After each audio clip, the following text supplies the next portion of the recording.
السلام علیکم بچوں، کیسے ہیں آپ؟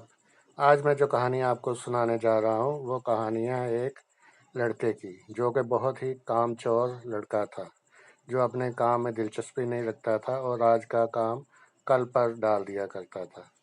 لیکن کہانی شروع کرنے سے پہلے میں آپ سے حسب معمول وہی بات کرنے جا رہا ہوں کہ آپ پلیز میرے چینل کو سبسکرائب کیجئے تاکہ مجھے پتہ چلے کہ کتنے بچے میرے ساتھ جڑے ہوئے ہیں اور میری کہانی کو سنتے ہیں، اور میرے چینل کو سبسکرائب کیجئے اور اپنے دوستوں کے ساتھ شیئر کیجئے۔ تو آئیں چلتے ہیں کہانی کی طرف۔ احمد ایک لڑکا تھا جو ایک گاؤں میں رہتا تھا۔ وہ دن بھر اپنے گاؤں میں کھیلتا کودتا اور بکریاں چراتا تھا۔ وہ ایک اسکول میں پڑھتا تھا اور اسکول اس کا جو تھا وہ گھر سے تھوڑے ہی فاصلے پر تھا۔ وہ روزانہ اپنے اسکول جاتا تو تھا، لیکن اسکول کا جو کام تھا وہ شوق سے نہیں کرتا تھا۔ وہ ہمیشہ یہی کہتا تھا کہ میں نے آج جو کام ملا ہے وہ کل کر لوں گا، ابھی کوئی اتنی ضروری نہیں ہے۔ تو وہ اپنا آج کا کام ہمیشہ کل پہ ڈال دیا کرتا تھا اور محنت نہیں کرتا تھا اور کھیل کود میں اپنا ٹائم ضائع کرتا تھا۔ جو اس کے ٹیچر اس کو اسکول میں پڑھاتے تھے، وہ جو ہوم ورک اس کو ملتا تھا وہ اپنا ہوم ورک گھر آ کے نہیں کرتا تھا اور یہی کہتا تھا میں کل کر لوں گا۔ بس یہی سوچ سوچ کے وہ اپنا وقت ضائع کرتا رہا اور کھیل کود میں اپنا ٹائم ضائع کرتا رہا، جس کا نتیجہ یہ ہوا کہ جب وہ امتحان دینے کے لیے گیا تو اس کا جو رزلٹ تھا وہ 0 آیا۔ وہ اپنی کلاس میں فیل ہو چکا تھا۔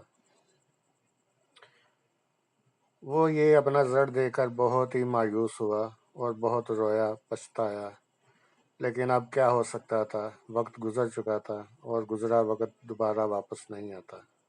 اس نے اپنا سارا ٹائم کھیل کود میں ضائع کر دیا تھا اور رزلٹ کارڈ جب اس کے ہاتھ میں آیا تو وہ فیل ہو چکا تھا۔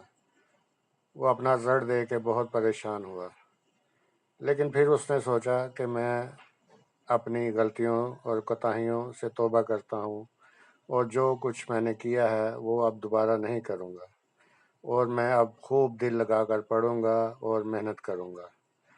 اس نے خوب دل لگا کر پھر محنت کی اور پڑھا، اور جب دوبارہ اپنے اسکول میں گیا اور اگلے سال جب اس نے دوبارہ پیپر دیے تو پھر جب اس کا رزلٹ آیا تو اس نے دیکھا کہ وہ اچھے نمبروں سے پاس ہو چکا تھا۔ وہ یہ سب دیکھ کر بہت خوش ہوا، اس کے ٹیچر بھی بہت خوش ہوئے کہ احمد نے اس دفعہ بہت محنت کی ہے اور وہ اپنی کلاس میں ایک نمایاں پوزیشن لے چکا تھا۔ تو بچوں، دیکھا آپ نے کہ جو بچے اپنا وقت ضائع کرتے ہیں اور ہوم ورک نہیں کرتے اور اپنا سبق یاد نہیں کرتے، ان کے ساتھ ایسا ہی ہوتا ہے کہ وہ کلاس میں بہت پیچھے رہ جاتے ہیں اور ان کا رزلٹ اچھا نہیں آتا اور وہ اپنی کلاس میں فیل ہو جاتے ہیں۔ لیکن ٹائم ضائع کیے بغیر اگر جو بچہ خوب محنت کرتا ہے، دل لگا کر پڑھتا ہے، تو وہی کامیاب ہوتا ہے، کامیابی اس کے قدم چومتی ہے اور وہی بچے آگے بڑھتے ہیں۔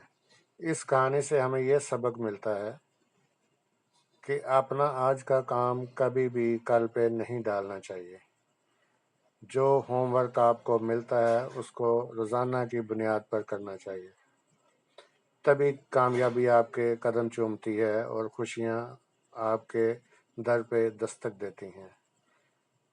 آپ بھی بچوں خوب دل لگا کر محنت کریں اور اپنا کام روزانہ کی بنیاد پر کریں، اپنا ہوم ورک روزانہ کی بنیاد پر کریں، تبھی آپ بھی کامیاب ہوں گے، نہیں تو آپ بھی احمد کی طرح اپنے رزلٹ سے مایوس ہو جائیں گے اور فیل ہو جائیں گے۔ یہی آج کی کہانی تھی بچوں۔ اب آپ بتائیں کہ آپ کو یہ میری کہانی کیسی لگی۔ اگر آپ کو میری یہ کہانی اچھی لگی ہو تو اپنے دوستوں کے ساتھ بھی شیئر کیجئے اور مجھے کمنٹس میں بتائیے کہ آپ کو یہ میری کہانیاں کیسی لگتی ہیں۔ تب تک کے لیے مجھے اجازت دیجیے، ملتے ہیں ایک نئی کہانی کے ساتھ ایک نئی ویڈیو میں۔ اپنا ڈھیر سارا خیال رکھیے گا۔ اللہ حافظ۔